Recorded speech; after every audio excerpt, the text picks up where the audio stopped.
Sidang Paripurna Istimewa Pergantian Antar Waktu atau PAW DPRD Kabupaten Lebong yang dibuka langsung oleh Ketua DPRD Lebong yaitu Charles Ronson di Gedung Paripurna DPRD Lebong.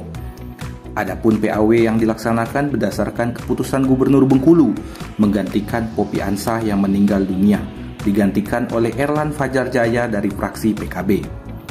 Hadir dalam sidang PAW tersebut unsur Forkopimda, Kepala OPD, seluruh camat sekabupaten Lebong, serta anggota Dewan sekabupaten Lebong.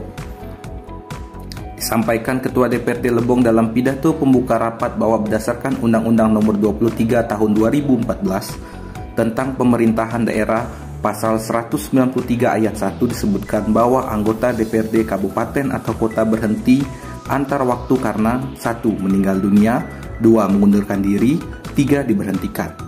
Maka berdasarkan surat keputusan Gubernur Bengkulu nomor Y117B1 tahun 2024 tentang peresmian pengangkatan Saudara Erlan Fajar Jaya sebagai pengganti antar waktu anggota Dewan Perwakilan Rakyat Daerah Kabupaten Lebong, masa jabatan tahun 2019-2024 terhitung mulai pengucapan sumpah atau janji. Bupati Lebong Kopli Ansori mengucapkan selamat atas pengangkatan Erlan Fajar Jaya dan berharap bisa memberikan kontribusi untuk Kabupaten Lebong. Mudah-mudahan menambah kuatnya sinergitas antara pemerintah daerah dengan legislatif. Ini adalah bentuk kerja keras nantinya supaya lebih baik lagi. Itu yang kita harapkan. Dari lokasi, Rega Saputra, Lebong TV melaporkan.